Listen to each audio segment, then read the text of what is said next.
The sun rose pale and angry over the central Pacific on November 20th, 1943. Below, the island of Betio, tiny, flat, and ringed with coral, lay wrapped in a haze of smoke from the naval bombardment that had been hammering it all morning. Battleships offshore hurled shells the size of trucks into the Japanese fortifications. The sea boiled with landing craft. Marines crouched low inside, clutching rifles, their faces slick with sweat and salt. And above them, the sound that would define that morning filled the sky. The deep, confident roar of Grumman F-6F Hellcats. From the deck of USS Yorktown, CV-10, the new carrier of Task Force 50, the Hellcats of Carrier Air Group 5 launched in waves, engines snarling as they clawed into the humid air. Their mission was clear: keep the skies above Tarawa free of Japanese aircraft and protect the invasion force below. It was the first great test for the Navy's newest fighter, and for the men who flew it. Far to the northwest, on the atolls of Roy Namur and Jaluit, Japanese commanders were scrambling what little air power they had left. The Imperial Navy's doctrine still clung to the myth of the zero superiority. Even after Midway, even after the slaughter over the Solomons, the Japanese High Command believed their pilots' skill and their aircraft's agility would outweigh American numbers. They still pictured American naval pilots as cautious, inexperienced, and flying clumsy machines. That illusion was about to die. At 6:15 a.m., the 1st Hellcat section climbed into formation, led by Lieutenant Commander Robert Bo Montgomery of VF-5. The fighters circled above the fleet, their blue-gray fuselages glinting in the sunrise. On the flight decks below, the coordination was clockwork. Pilots climbed into cockpits, flight crews pulled away chocks, and one by one, the heavy fighters roared down the deck, noses lifting into the wind. Within 20 minutes, more than 30 Hellcats were airborne, spreading out in a protective ring above the fleet. They were not alone. Avengers and Dauntlesses followed, carrying bombs for targets inland, but it was the fighters who would bear the first blow. At 7:12 a.m., radar operators aboard the cruiser USS Indianapolis picked up blips at 90 miles, dozens of aircraft approaching from the northwest, altitude 12,000 feet. Raid bearing 085 came the transmission. The order went out. Fighter direction, Vector 330, Angels 12, intercept. Montgomery's Hellcats banked, sunlight flashing off their wings as they accelerated. The Japanese formation, roughly 40 planes strong, was a mixed group of A6M-0s and D-3A Val dive bombers launched from bases in the Marshalls. They were flying to strike the invasion fleet just as the first landing craft were approaching the beach. The defenders of Tarawa were desperate for air support, and the Imperial Navy meant to deliver it. The two formations met at 7:35 a.m., 30 miles west of Betio. The first pass was pure chaos. The Zeros dove head-on, cannons flashing, but the Hellcats barely flinched. Their thick armor and self-sealing fuel tanks shrugged off hits that would have torn the older Wildcats apart. Montgomery and his wingman rolled inverted and dove, firing long bursts from their 6.50 caliber Brownings. A Val exploded in midair, its wings spun away like a burning leaf. Over the radio came the clipped voices of American pilots: Splash 1, Splash 2. Within minutes, the fight broke into dozens of dogfights, each twisting through the sunlight and cloud. To the Japanese, the Hellcat seemed almost unnatural. He could climb like a rocket, dive faster than anything they had ever faced, and take punishment that defied logic. One Zero pilot later wrote in his log, "It was like fighting a steel bird that would not die." The Americans no longer relied on individual skill alone. They fought in pairs, weaving across each other's tails in the tack weave, covering every angle. When one Hellcat drew a Zero into pursuit, its wingman dropped in behind the attacker, shredding it with gunfire. The Japanese tried to outturn them, but the Hellcats never followed the bait. They climbed, struck, and pulled away, diving again in perfect rhythm. By 8 a.m., the sky above Tarawa was a storm of vapor trails, smoke, and falling metal. Hellcats swept through the formation of bombers, ripping apart valves before they could reach the fleet. The radio crackled with calm professionalism. No panic, no confusion. 2 o'clock high, engaging. Break left, he's yours. Splash confirmed. In the space of 2 hours, the Hellcats of VF-5 shot down 30 enemy planes. Japanese commanders at Roinamur could only listen to the fading radio reports of their pilots, cut short mid-sentence by static or the roar of gunfire. When the last few stragglers turned for home, the Pacific horizon was littered with burning wreckage and oil slicks. Not a single Japanese bomb had touched the fleet. Down below, Marines stormed the beaches of Betio under withering fire. Many would die before the island was secure, but one fear had been removed. The sky belonged to America. On the bridge of the Yorktown, Captain Joseph J. Clark stood with his binoculars, watching columns of black smoke rising from the west. He turned to his air officer and said simply, "So much for the Zero." For the Japanese, the news was devastating. The commander of the 6th Air Division radioed to Tokyo that evening, admitting the loss of nearly all aircraft committed to Tarawa. It was not just a tactical defeat, it was the realization that the Imperial Navy could no longer protect its garrisons across the Central Pacific. The myth of the untouchable Japanese ace had been shattered in a single morning. For the men of VF-5, it was the beginning of a legend. As they returned to the Yorktown, their planes streaked with salt and powder burns, the deck crews cheered. Mechanics ran forward, counting bullet holes in the fuselage, amazed that the machines were still flying. The Hellcat had proven itself beyond doubt. In just 2 hours, it had transformed from a new design into the undisputed ruler of the Pacific sky. When night fell over Tarawa, the fires on the island still glowed red, and the sea still carried the wreckage of war. But above the drifting smoke, the stars shone on an empty sky. Empty of Zeros, empty of bombers, empty of threat. For the first time in the Pacific War, the United States Navy owned the air completely. And somewhere far to the west, a Japanese commander stared out into the dark and whispered, "If this is how the Americans fight now, we cannot win." 2 years earlier, in 1941, such dominance would have been unthinkable. On the eve of Pearl Harbor, the United States Navy entered the Pacific War flying the Grumman F-4F Wildcat, tough, dependable, but hopelessly outclassed by Japan's Mitsubishi A6M-0. In those desperate early months, American pilots were torn apart in the skies over the Coral Sea, Wake Island, and the Philippines. Reports from survivors spoke of Japanese fighters climbing faster, turning tighter, and dancing around them with impossible grace. At Midway, while the U.S. carriers triumphed strategically, their pilots paid a heavy price in blood. The Navy needed more than courage, it needed a miracle of steel and engineering. That miracle began on the cold winter mornings of 1942 at the Grumman Aircraft Engineering Corporation in Bethpage, Long Island. Inside a hangar, nicknamed the Iron Works, engineers worked day and night on a new fighter that would not just match the Zero, but crush it. The project was led by Leroy Grumman himself, a compact, chain-smoking engineer whose philosophy was simple: build it rugged, build it fast, and make sure a pilot can get home. He had already designed the Wildcat, but he knew the next generation had to be something entirely new. Bigger engine, heavier armor, more guns, and yet simple enough to mass-produce on an industrial scale. The first prototype, the XF6F1, took shape around a massive 2,000-horsepower Pratt & Whitney R2800 Double Wasp. It was, at the time, the most powerful radial engine ever fitted to a carrier fighter. The wings were broad and thick for stability, folding hydraulically to save space on deck. 6 Browning .50 caliber machine guns lined the wings like the teeth of a predator. The cockpit was armored, the fuel tanks self-sealing, a direct response to the horror stories of wildcats and buffaloes going up in flames after a single hit. But the road to perfection was not smooth. In June 1942, the prototype crashed during testing, killing the pilot. Investigators traced the cause to vibration issues in the airframe and engine mountings.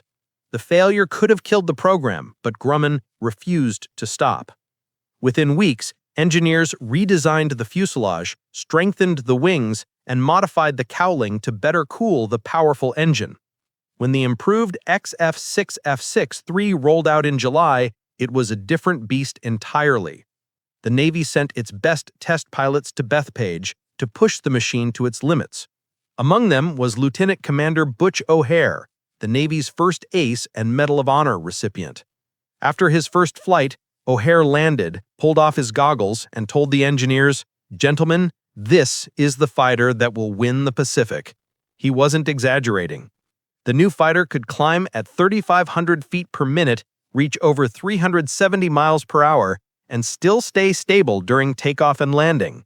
It could take bullets and keep flying, something the Fragile Zero could never do. American pilots who tested it in mock dogfights against captured Japanese planes were astonished. You can dive away, roll away, or just absorb punishment and still come back alive, one of them said. For the first time, we can fight on our terms. By early 1943, production was underway. Grumman's assembly lines in Bethpage ran 24 hours a day, employing thousands of men and women, many of them young factory workers who had never seen an airplane before the war. They called it the Hellcat, and the name stuck. Every rivet seemed to carry vengeance for Pearl Harbor. The first combat-ready F-6 F-3s reached the fleet in the spring of 1943. Pilots transitioning from Wildcats were struck by its sheer power. It felt like riding a tiger, recalled Ensign Alex Vrocku, who would go on to become one of America's top aces. You had to respect it, but if you did, it would make you a god in the air. But not everyone was convinced at first. Some veteran aviators worried that its size and weight would make it sluggish. Compared to the elegant, nimble Zero, the Hellcat looked bulky, almost clumsy. Even Japanese intelligence initially dismissed it as an overweight derivative of the Wildcat. In Tokyo, propaganda officials described it mockingly as the fat American cat that cannot climb. But the joke didn't last long. The Hellcat could climb, and faster than anything else in the Pacific. At full throttle, it could reach 10,000 feet in less than 3 minutes. Its massive wings generated lift even at high angles, giving it superb stability in combat dives. Its rugged frame absorbed hits that shattered enemy planes. In combat exercises at Hawaii and the Marshall Islands, the Hellcat outflew, outclimbed, and outshot every opponent it faced. Naval commanders began to realize that this was not just another fighter, it was the cornerstone of a new kind of air war, a machine designed for mass production, pilot survivability, and overwhelming firepower. Meanwhile, in Japan, the Imperial Navy was struggling to keep up. Aircraft designers at Mitsubishi were still refining the A6M50, squeezing every ounce of performance out of an airframe already obsolete. They added armor and guns, but each modification made it heavier, slower, and less graceful. The once untouchable fighter of 1941 was now outdated, but the Japanese war machine could not replace it fast enough. Fuel shortages, material scarcities, and the loss of veteran pilots after Guadalcanal had crippled their air arm. The contrast between the two nations was stark.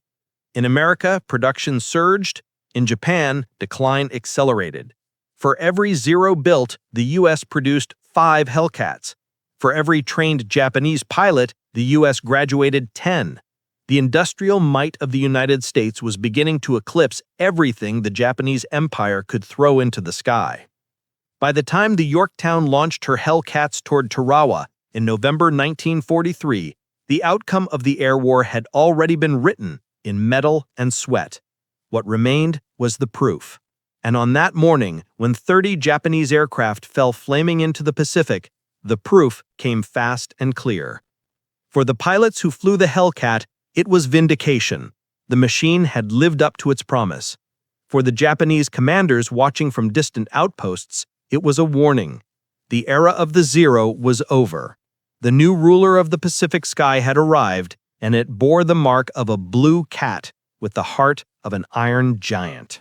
In war, every battle is fought twice, once in the factories and once in the air.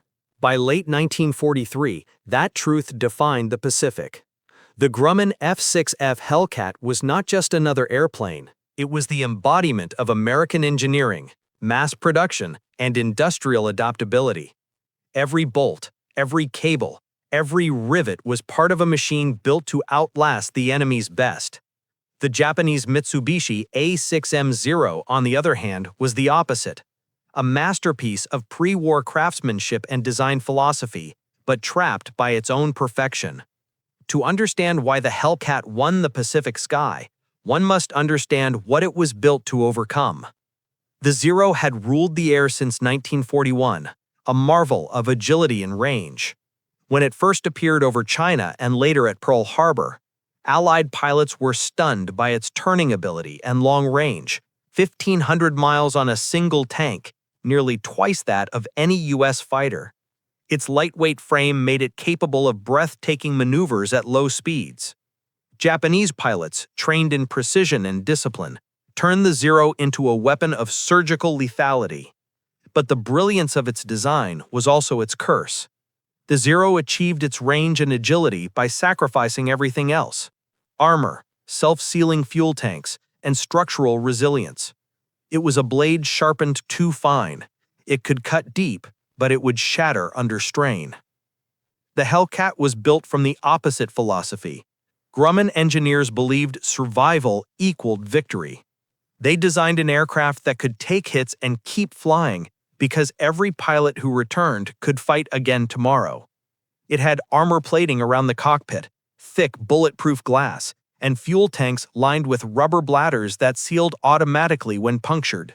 Its massive R-2800 engine gave it brute power unmatched in any Japanese fighter, propelling it to 380 miles per hour at 23,000 feet. While the Zero could turn inside it in a slow-speed duel, the Hellcat could dive, climb, and recover in ways the Japanese aircraft simply couldn't follow. It was heavier, yes, but that weight was the armor of survival, and survival meant experience. By mid-1943, the Navy had begun training its aviators to exploit these differences. Gone were the days of turning duels and one-on-one honor fights. Instead, American pilots were taught the boom and zoom method: attack from above, fire once, and climb away before the enemy could react. They fought in pairs using the Tatch Weave, named after Lieutenant Commander John Tatch, who first developed the tactic to defeat the Zero's superior maneuverability. The idea was simple yet deadly effective.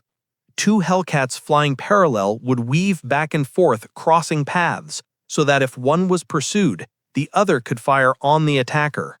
The tactic turned teamwork into a weapon, and by Tarawa, every pilot in VF-5 had it burned into instinct. But the Hellcat's advantage didn't stop at the cockpit. It extended all the way to the ships below. American carriers like Yorktown were floating command centers equipped with radar, an advantage Japan never fully mastered. Each carrier housed a Combat Information Center, or CIC, where radar operators tracked enemy formations hundreds of miles away. From there, controllers guided Hellcats to intercept positions using radio vectors, ensuring the Americans struck first and from above. It was a revolution in coordinated air warfare. Japanese pilots, by contrast, still relied on visual spotting and limited radio discipline, which left them blind beyond the horizon. The numbers told their own story. The Hellcat's kill-to-loss ratio quickly soared past 10-1 in the early months, and by the end of the war, it would reach an astonishing 19-1. At Tarawa, the ratio was even higher: 30 Japanese aircraft destroyed for one lost Hellcat, and that single loss wasn't even from enemy fire, but mechanical failure. For every American pilot who climbed into a Hellcat, there was a 9 out of 10 chance he would come home. For every Japanese pilot who took off in a Zero, the odds were reversed. Yet the victory was not merely technological, it was psychological. For 2 years, American pilots had feared the Zero, its ghost-like agility, its lethal dives, its reputation for invincibility. But Tarawa changed that forever. On that morning in November 1943, when the Hellcats of Yorktown cut through the enemy formations with cold precision, something broke in the Japanese psyche. Reports from Roy Namor describe panic in the radio chatter. These are not the same Americans as before. The Imperial Navy's once proud pilots were now facing opponents who outflew them, outplanned them, and no longer feared them. Japanese commanders tried to adapt. They increased the number of fighters escorting bombers, reinforced airfields, and began introducing newer models like the A6M0 and the Ki-84 Frank. But by then, Japan's fuel reserves were dwindling, and pilot training programs were collapsing. The new aircraft never arrived in numbers large enough to matter. The U.S., meanwhile, rolled Hellcats off assembly lines by the hundreds every week. They were easy to maintain, simple to fly, and built for punishment. Even rookie pilots could master them in days. One historian later wrote, "The Hellcat was not a pilot's airplane, it was an army's airplane." That was its genius. It wasn't elegant, it was efficient. It didn't need an ace to make it deadly, it made aces out of ordinary men. By the time the Hellcats met the Zeros over Tarawa, the balance of power in the Pacific had shifted beyond repair. The Hellcat was faster, stronger, and smarter, not because of a single advantage, but because every weakness of the Zero had been studied, dissected, and eliminated. It was the first American fighter designed explicitly to destroy its enemy's legend. And in the skies over Tarawa, it did just that. As the wreckage of Zero fighters floated among the coral reefs that day, Japanese officers began sending desperate reports back to Tokyo. "Enemy aircraft superior in all performance," one message read. Another admitted the truth that would echo throughout the remaining years of the war: "We can no longer hold the skies." The Hellcat had proven itself not only as a machine, but as a symbol, a blunt, unstoppable statement that America had learned from every defeat and forged those lessons into aluminum and fire. The era of the hunter was over. The hunted had become the masters of the sky. The dawn that broke over Tarawa on November 20th, 1943, looked deceptively calm. The lagoon shimmered under the early light, and the tropical air hung heavy with mist. But beyond the horizon, death was forming in the sky.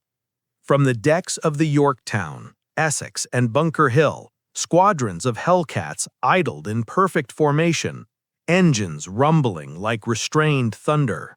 Below them, 18,000 Marines from the 2nd Division were preparing to make history, the first amphibious assault against a fortified Japanese atoll. The naval bombardment had just ended. Betio Island lay hidden under smoke and dust, but everyone knew the defenders were still alive. The moment the shelling stopped, the Japanese guns began again, and the only thing between those Marines and annihilation would be the men in the sky. At 6:10 a.m., the flight deck officers signaled the first wave forward. One by one, the Hellcats of VF-5 thundered down the deck, lifted into the humid air, and climbed toward the east. Lieutenant Commander Robert Bo Montgomery, leading the group, adjusted his oxygen mask and checked his instruments. His squadron had launched many times before, but today was different. This was the first full-scale test of the Navy's new fighter in major combat. Behind him, the radio crackled with brief, clipped chatter as pilots formed up in 3 plane sections. At 12,000 feet, the rising sun caught the silver-gray paint of their wings.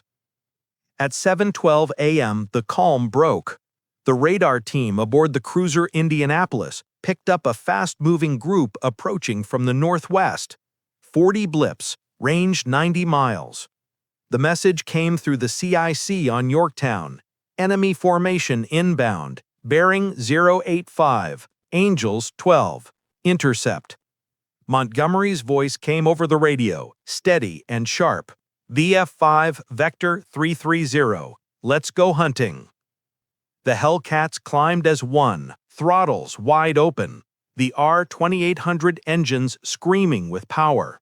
They met the enemy at 15,000 feet. 40 aircraft from the Imperial Navy's 755th Air Group, a mix of A6M2 Zeros and D3A Vals from bases at Jaluit and Roy Namur. Their orders were to strike the American invasion fleet, disrupt the landings, and die if necessary. For many, that last part came true faster than anyone expected. The first contact was violent. a section of Val's broke formation to dive on the Yorktown, but the Hellcats intercepted them head-on. Montgomery fired a single burst from his 6 Brownings, 20 seconds of thunder, and a Val exploded in mid-air, scattering burning debris into the sea. Another dove beneath him, only to be shredded by his wingman, Fred Hirsch. The Japanese formation disintegrated almost instantly. Lieutenant Alex Vratiou, flying cover above the main group, remembered seeing the enemy break apart in confusion. They were still fighting like it was 1942. They climbed into the sun, tried to turn, but we were faster in every direction. The Hellcat could dive through them and come back up before they even finished rolling. The sky turned into a dance of death. Hellcats streaked through clouds, firing short, devastating bursts. The sound of machine guns echoed off the sea like rolling thunder. Pilots used their radios with icy precision. Tally-ho, 2 o'clock high. Break right, I'm on him. Splash 10. Within 30 minutes, 15 enemy aircraft were downed. By the 1-hour mark, the number had doubled. The Japanese tried to regroup, forming a tight defensive circle at 10,000 feet. Montgomery ordered his men higher, then dove from the sun, guns blazing. His rounds tore through 2 Zeros in seconds. A third disintegrated as its fuel tank ignited. Below, Val's attempted to reach the invasion fleet, but Avengers and Dauntlesses from Essex intercepted them in waves, bombing their formation before they ever reached the ships. By 9 a.m., the sky was clear. 30 Japanese aircraft had been shot down. Not a single American ship had been hit. VF-5 lost only 1 plane, a mechanical failure that forced a pilot to ditch near the task force. When the surviving Hellcats landed back on Yorktown, the deck crews burst into cheers. For the first time since the start of the war, the U.S. Navy had achieved complete air superiority during an amphibious landing. The Japanese commanders were stunned. From Roi Namor, Major Yoshio Obara radioed Tokyo with a terse message: enemy fighter far superior in speed, firepower, and climb. All aircraft lost, no survivors. The Imperial General Staff initially refused to believe it. How could this bulky, ungainly American fighter, barely a year old, wipe out their most experienced squadrons in less than 2 hours? In the air, the difference was clear. The Hellcat could climb faster than the Zero, dive steeper without tearing its wings, and withstand hits that would have turned any Japanese plane into a fireball. Pilots described flying it as like sitting in a tank that could fly. They were no longer fighting for survival, they were hunting. Back on Yorktown, Montgomery debriefed his men in the ready room. The mood was subdued, tired, proud, but aware of what they'd accomplished. "Gentlemen," he told them, "we just rewrote the rule book."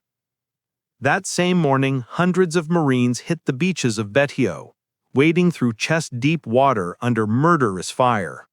The Hellcats roared overhead, strafing bunkers, blasting gun pits, and calling out Japanese positions to the fleet.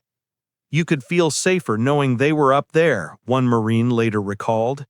"It was the only thing that made us believe we'd get off that beach alive."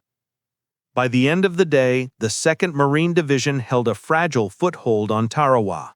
The cost had been horrific, thousands dead and wounded, but the skies remained theirs. The Hellcats continued patrols until sunset, shooting down another handful of stragglers attempting to escape toward the marshals. For the Americans, Tarawa was the bloodiest 3 days of the Pacific War so far. For the Japanese, it was something worse, a revelation. Their air power, once the pride of the empire, had been shattered by an enemy they had mocked as clumsy and cowardly. Their aces, trained through years of experience in China and the South Seas, had been outflown and outgunned by pilots barely out of training. A captured Japanese officer later told his interrogators, "We could not believe your planes climbed like that. We could not understand how you saw us before we saw you. It was as if the air itself betrayed us. The lesson was unmistakable. From that morning over Tarawa, Japan no longer ruled the sky. The age of the Hellcat had begun. Tarawa had been the crucible, the moment the U.S. Navy proved that its pilots and machines could dominate any sky. But the Battle of Tarawa was only the beginning. In the months that followed, the Grumman F-6F Hellcat became the single most decisive instrument of air superiority in the Pacific, turning the tide of the entire naval war. From the Marshall Islands to the Marianas, from the Philippine Sea to Okinawa, the Hellcat reigned as the sword and shield of the American fleet, a fighter built not for glamour but for victory. By early 1944, its legend had spread across the Pacific like the whisper of an approaching storm. On January 29, 1944, during the Marshall Islands campaign, Hellcats launched from the Enterprise, Yorktown, and Bunker Hill swept ahead of the invasion fleet. Within hours, they destroyed 56 Japanese planes on the ground and in the air without a single loss. In the following months, at Truk Lagoon, Japan's supposedly impregnable naval base, hundreds of Hellcats led Operation Hailstone, annihilating over 250 enemy aircraft and crippling the Imperial fleet's anchorage. Pilots who once flew with fear now climbed into their cockpits with a sense of inevitability. When we launched, one recalled, we didn't wonder if we'd come back. We wondered how many we'd bring down before we did. The Hellcat's design philosophy, ruggedness, simplicity, and power paid dividends across every campaign. Mechanics loved it because they could strip and rebuild its engine on a carrier deck with hand tools. Pilots adored it because it forgave mistakes. A novice could take a hit, limp home, and fly again tomorrow. The R-2800 engine was so reliable that many joked the plane would run on seawater if you asked it politely. And it wasn't just the technology, it was what that technology allowed. It gave the Navy a backbone, a machine capable of being mass-produced, maintained, and flown under any condition by an army of ordinary men who had become extraordinary through discipline and training. But perhaps the greatest test came in June 1944, the Battle of the Philippine Sea. Over 2 days of furious combat, 450 Hellcats faced nearly 600 Japanese aircraft in what would become the largest carrier-to-carrier air battle in history. The result was devastating. The Americans shot down more than 350 enemy planes for the loss of just 29 of their own. Japanese survivors called it Taiho no Taihai, the Great Marianas Turkey Shoot. Veteran pilots who had fought since Pearl Harbor watched in disbelief as the once unstoppable Zero burned by the dozens.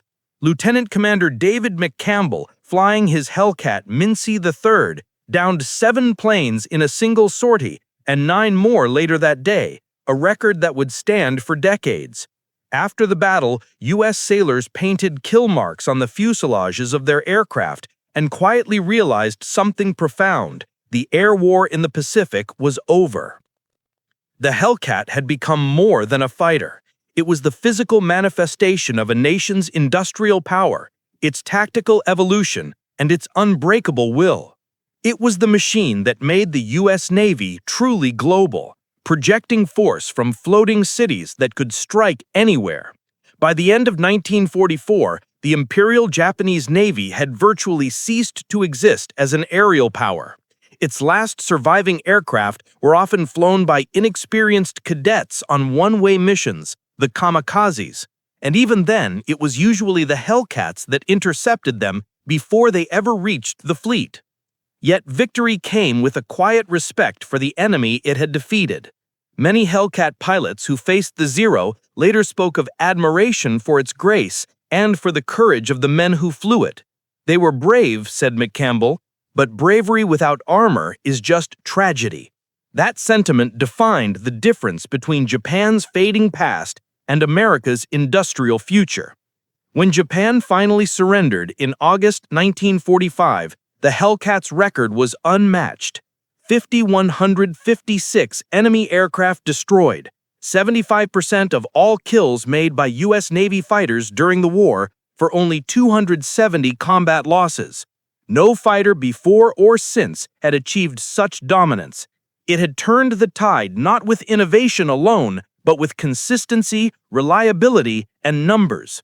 For every pilot who returned to deck, another took his place. For every aircraft lost, 5 more rolled off the production line.